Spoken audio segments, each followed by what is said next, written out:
Le SDASAP, le schéma d'accessibilité des services au public, est issu de la loi NOTRe de 2015.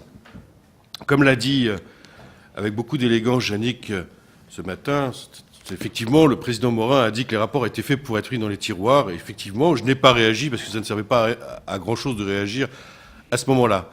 Je me dis que la loi NOTRe, elle a fait effectivement, elle a eu comment dire, le mérite ou la volonté ou le désagrément, ça dépend dans quelle position on se met, de vouloir produire plein de rapports, le SRADET, le SDASAP, etc. Tout ça dans une reconfiguration territoriale qui n'est pas simple à appréhender pour tous ceux qui se sont reconfigurés.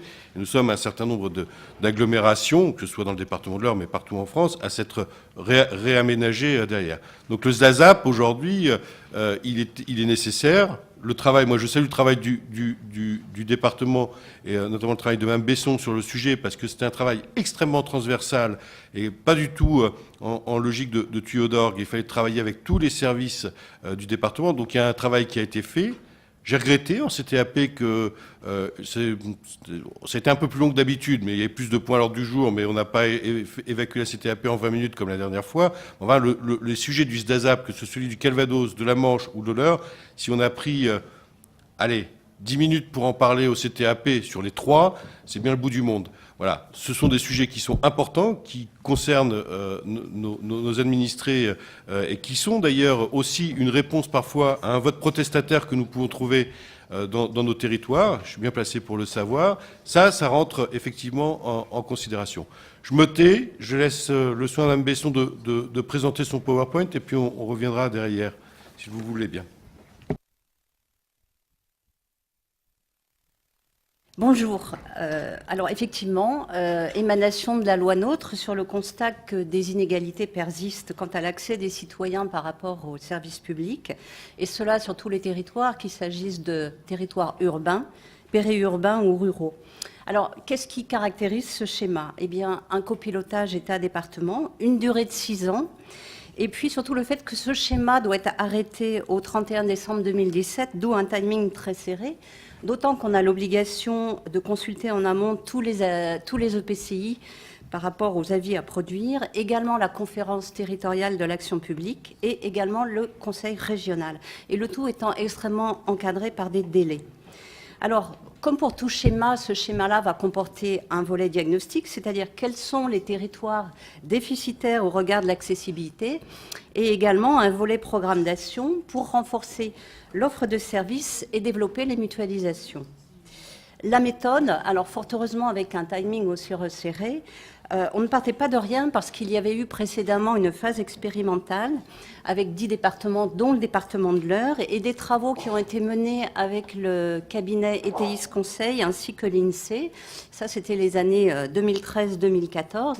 Alors, il s'est agi pour nous de réactualiser ce diagnostic avec les partenaires et puis également de partager les pistes d'action.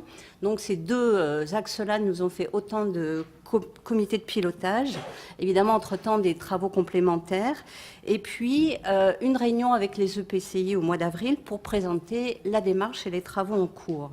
Alors tout au long, une écriture quand même rapide et serrée, mais une validation par l'INSEE et par l'Agence régionale de santé. Quels partenaires autour de la table? On a eu la CAF, la CARSAT, la CEPAM, la Direction départementale de la cohésion sociale, la MSA, Pôle emploi, la Poste, le tribunal de grande instance avec le Centre départemental d'accès au droit, l'Union des maires ruraux et les 3 sous-préfectures. Alors, qu'est-ce que nous montrait ce premier diagnostic produit par ETIS Conseil et l'INSEE? Alors, évidemment, là, on est dans une approche distance-temps par rapport au pôle d'équipement.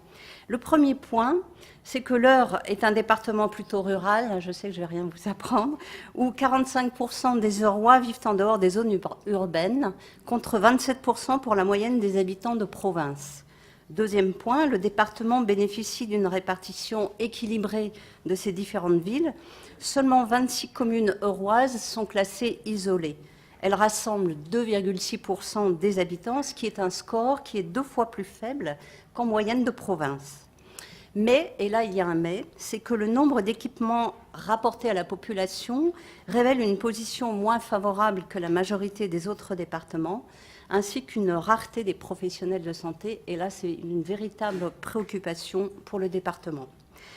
Donc, des équipements au sens large qui sont peu développés, mais plutôt mieux accessibles, puisque moins de 1% des habitants ont un accès supérieur à 15 minutes aux services intermédiaires, contre 4% en province. La deuxième carte qui nous a été produite dans cette phase de diagnostic préalable avec le cabinet ETIS Conseil et l'INSEE, c'est une approche un peu différente. C'est surtout la mise en valeur, je dirais, de secteurs problématiques. Mais là, on n'est plus par rapport aux équipements tels qu'on le voyait sur la carte précédente, mais par rapport à 12 opérateurs spécifiques. Toujours, elle est mesurée le temps d'accès supérieur à 15 minutes. Alors, qui sont ces 12 opérateurs qui ont été ciblés dans la phase expérimentale? C'est la DIL, la dimension logement. Toujours la CAF, la CARSAT, le Centre départemental d'accès au droit, les services sociaux du département, la CEPAM, les finances publiques, les missions locales, la MSA, la Poste et Pôle emploi. Et tout ça, ça vient nous dessiner une carte spécifique avec des secteurs problématiques que vous voyez en vert foncé, et il y en a 5. Je ne vous les développe pas parce que vous avez sous les yeux et vous l'aviez dans le rapport. Et ce qu'on peut dire aussi, c'est que par ailleurs, la totalité des communes présentant un temps d'accès moyen supérieur à 15 minutes, écoutez, ça rassemble 105 000 habitants, soit 18% de la population du département. Alors, face à ces constats de l'époque 2013-2014, on a cherché à voir avec les partenaires réunis autour de la table qu'est-ce qu'il en était de l'actualité de ce diagnostic. Alors, ce qui est ressorti à ce moment-là, c'est que ce diagnostic n'est plus vraiment d'actualité. Pourquoi ? Premier point, eh bien, l'implantation depuis de maisons de services au public ou bien le développement de points relais en certains lieux géographiques répondent désormais à certaines problématiques. Deuxième point, les orientations nationales de certains grands partenaires, parce qu'on a des partenaires qui reçoivent leurs commandes, enfin leurs directives au niveau national, ainsi que leurs contraintes. Et là, dans les contraintes, on est à la fois dans les contraintes budgétaires et aussi les moyens humains, mais en général, c'est très proche. Ces contraintes-là ne leur permettent plus d'aller plus avant dans le déploiement de leurs services respectifs sur les territoires. D'où la pertinence du déploiement des MSAP ou l'optimisation de celles qui existent. Troisième point, le déploiement du numérique entraîne, je dirais, des mouvements de rationalisation, reconfiguration, avec aussi en corollaire la nécessité d'un accompagnement des publics, et plus encore des publics en difficulté, parce que là, il ne s'agit pas d'ajouter un facteur d'exclusion à une autre exclusion. Enfin, ce qu'on a pu remarquer, c'est que les opérateurs ou partenaires autour de la table, ils manquaient d'informations par rapport aux initiatives émergentes. Et puis du côté du public, lui-même, il méconnaissait l'existant. Alors, qu'en est-il par ailleurs de la question de la démographie médicale, donc ce sujet extrêmement sensible pour le département? Alors, la carte qui nous a été fournie par l'Agence régionale de santé, vous l'avez sous les yeux. Le département de l'Eure, bien qu'il ne soit pas le dernier, je crois sans être médisante que c'est l'Eure-et-Loire, mais il est quand même vraiment dans les queues de peloton et il est parmi les plus mal classés en France.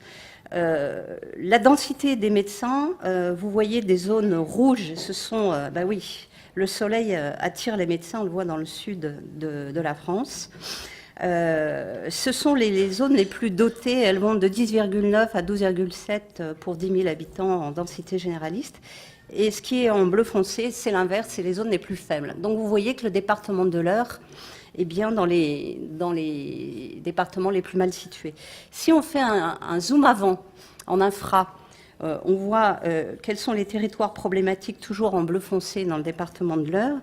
Et ce que nous disent les étudiants en médecine quant aux tendances futures par rapport aux médecins qui vont s'installer, c'est que 60% feront le choix du libéral, 2 tiers en ville, 1 tiers à la campagne, ça ne va pas être facile pour la campagne, que 90% préfèrent un exercice de groupe, dont 60% en maison de santé pluridisciplinaire. C'est que là, on voit que les médecins ont envie de travailler avec des équipes pluridisciplinaires et d'autres spécialistes autour d'eux. Ils ont surtout envie d'aller partager les problématiques et d'avoir un peu de plateau technique autour, et puis pouvoir régler le problème des congés quand ils s'en vont, parce que c'est vraiment lourd à porter.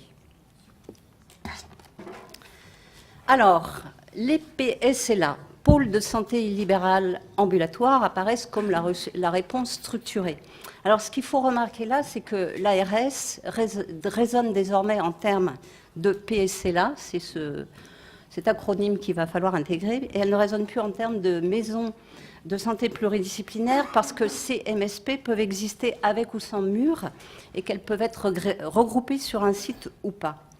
Alors, l'ARS s'appuie surtout sur une charte régionale. Pourquoi cette charte régionale? Parce qu'elle va se composer de plusieurs éléments forts. Un diagnostic avec une carte qui fait visualiser les zones d'intervention prioritaire. 2, une stratégie partagée. Et 3, une recherche d'efficacité par la méthode préconisée. Alors cette méthode, vous la voyez décrite par 3 phases successives. Ce qui peut être dit, c'est que le constat initial, c'est que très souvent, on avait une mobilisation autour de l'immobilier, mais qui aboutissait in fine à un petit peu des coquilles vides. Donc il fallait s'assurer plutôt en amont de quelque chose qui soit confronté d'abord à une carte de zone d'intervention prioritaire, d'un avant-projet qui sera porté par un projet médical global pour, in fine, arriver à tout ce qui va être la structure immobilière. Ce que nous montre le zonage fait par l'ARS au niveau de la Normandie tout entière, les zones déficitaires et difficiles, ce sont toutes les taches violettes que vous trouvez sur la carte sous les yeux là. Si on fait un zoom avant, ensuite sur l'heure, en infra, alors ces taches violettes elles sont un peu détrempées, hein, elles sont roses maintenant. Et vous voyez, ce sont toutes les zones déficitaires, ça c'est nos zones d'intervention prioritaire dans l'heure. Alors vous voyez un petit peu des pastilles de couleurs différentes. Ces pastilles, je dirais qu'elles correspondent à une typologie interne à l'ARS, selon que les MSP PSLA fonctionnent, selon qu'ils sont en projet, selon qu'il y ait des travaux engagés ou pas, et selon qu'ils correspondent à un accompagnement ou pas de la charte régionale telle que je vous l'ai évoquée. Ça, c'est la carte, mais c'est important quand même parce qu'on peut se dire que les projets qui vont émerger, le regard posé par l'ARS, il sera vraiment par rapport à la zone d'intervention prioritaire et par rapport à ces taches roses que vous voyez. Autre aspect, ce qu'il faut se dire aussi, c'est que l'accessibilité, elle n'est pas que physique, elle ne se mesure pas uniquement en distance-temps, parce qu'il y a aussi à prendre en compte une dimension sociale et culturelle de l'accessibilité. Effectivement, l'accessibilité, elle est aussi fonction de la complexité des dispositifs existants, des démarches à entreprendre, de l'orientation et de l'accompagnement qui sont facilités ou pas pour les personnes. Je dirais que ça est encore plus criant pour les publics en difficulté. Alors, c'est quelque chose qu'on avait bien vu à l'occasion de l'élaboration du schéma unique médico-social, dont vous avez eu une présentation en son temps. Et tout cela a bien été pointé parce qu'on a pu poser un certain nombre de questions aux opérateurs partenaires. Je ne vous les recite pas, mais ils étaient assez représentatifs d'un point de vue des problématiques qui ont été soulevées et aussi représentatifs à un niveau géographique pour une prise en compte de problèmes qui dépasseraient une sectorialité ou des micro-territoires. Alors, ce qui leur avait été posé comme question, c'est, au regard des besoins des publics et des dispositifs existants, qu'est-ce qui fait problème et qu'est-ce qui pourrait faire solution? Alors, ça va nous donner en synthèse des nuages de mots. Alors, le premier sur fond noir, ce sont les constats plutôt négatifs autour de ces mots-clés. Ces constats négatifs, si on le prend versus public, c'est une précarité qui va engendrer de la vulnérabilité, un individualisme qui fait qu'on manque d'étayage autour de soi, du chômage, du mal-logement et des problèmes psychiques qui vont plutôt en augmentant, sous un vocable assez large et sans le définir. Du côté des professionnels, c'est un fonctionnement sectoriel autour de dispositifs qui fonctionnent surtout autour d'eux-mêmes, un phénomène de patate chaude qui fait qu'on va plutôt passer le problème au voisin plutôt que le traiter soi-même, une certaine déshumanisation, une logique de prescription qui fait que les publics ne vont pas se sentir forcément impliqués puisque c'est déterminé et défini par un tiers, et puis aussi un effet stigmatisant sur les publics. Alors effectivement, je caricature un peu à travers une synthèse et des nuages de mots comme cela. Alors, tous ces mots-là, alors MOTS et MAUX évidemment, ça produit ou amplifie, je dirais, des états de résignation, voire d'agressivité ou de non-recours. On peut avoir de tout comme phénomène. Si on veut regarder le nuage complémentaire qui là tend plutôt vers un idéal par rapport aux solutions qu'on pourrait mettre en avant, toujours côté public, c'est plutôt être dans une forme de participation qui va vous rendre acteur de votre vie, avec une notion de plaisir dans les activités qui sont proposées, et travailler énormément le lien social, de manière à ce qu'on ait toujours cet étayage autour de soi et qu'on ne se sente pas extrêmement démuni, mais pouvoir élargir un petit peu son spectre d'appui. Du côté des professionnels, ça va se dérouler en verbe et en prescription. C'est simplifier, coordonner, articuler, parce qu'on a quand même toujours des problèmes autour des interstices des dispositifs. Là, on pourrait avoir quelque chose de l'ordre du no man's land.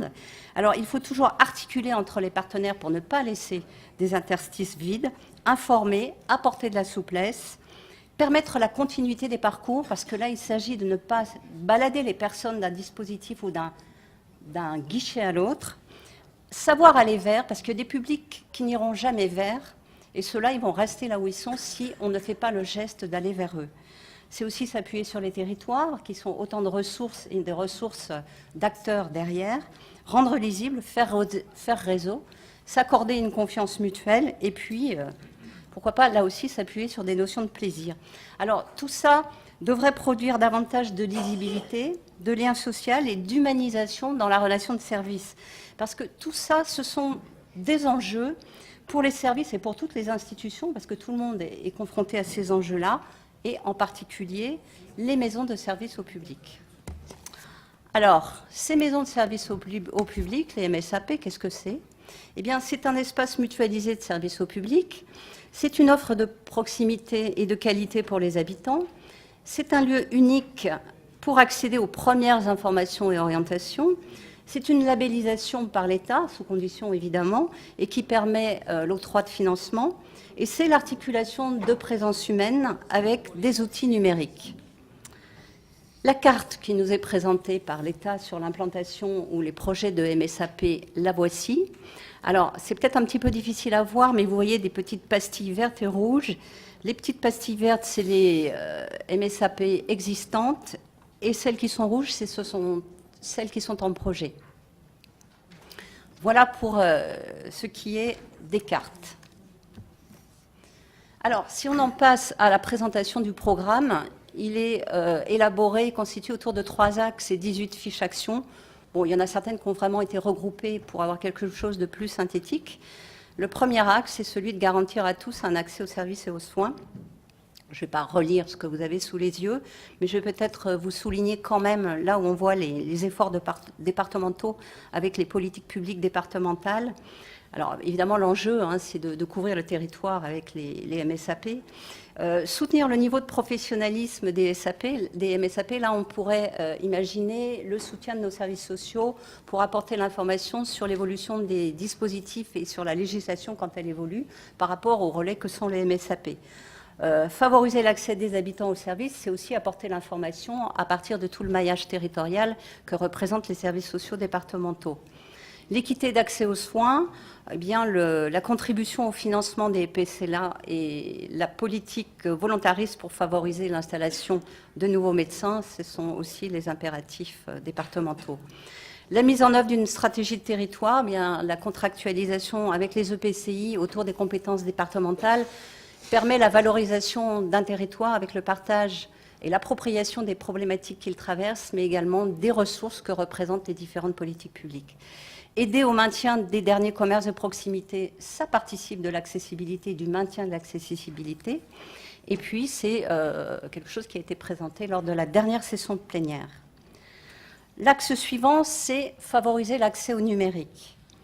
Alors, on voit bien tout le travail départemental autour du déploiement du haut et très haut débit et la couverture mobile. Ce que l'on voit aussi, et là, peut-être si vous voulez dire, il y a du hard et il y a du soft, peut-être là davantage dans le soft, c'est développer les espaces numériques de travail dans les collèges, parce que là, il s'agit d'intervenir en amont pour ne pas fabriquer de la fracture numérique, Et puis, on peut dire que, il me semble que le département a été pionnier par rapport à la généralisation de ces espaces numériques de travail. Alors, l'État, de son côté, lançait un appel à projet pour la même chose dans les écoles primaires rurales. Simplifier l'accès aux administrations par la dématérialisation, ce sont tous les chantiers de dématérialisation qui ont été ouverts au sein du département, les bourses scolaires, le portail citoyen, certaines archives, etc. Donc là, ça nous rabat un petit peu tous ces axes de travail. Enfin, le dernier axe, c'est celui qui est plus spécifique à l'accompagnement des publics en difficulté, les publics fragiles, parce qu'on a vu que ça pouvait aussi, l'accès au numérique, un peu se retourner contre eux. Alors, améliorer le service rendu au public vulnérable. Là, je vais quand même vous citer un petit peu ce que va faire Pôle emploi, parce que c'est assez intéressant.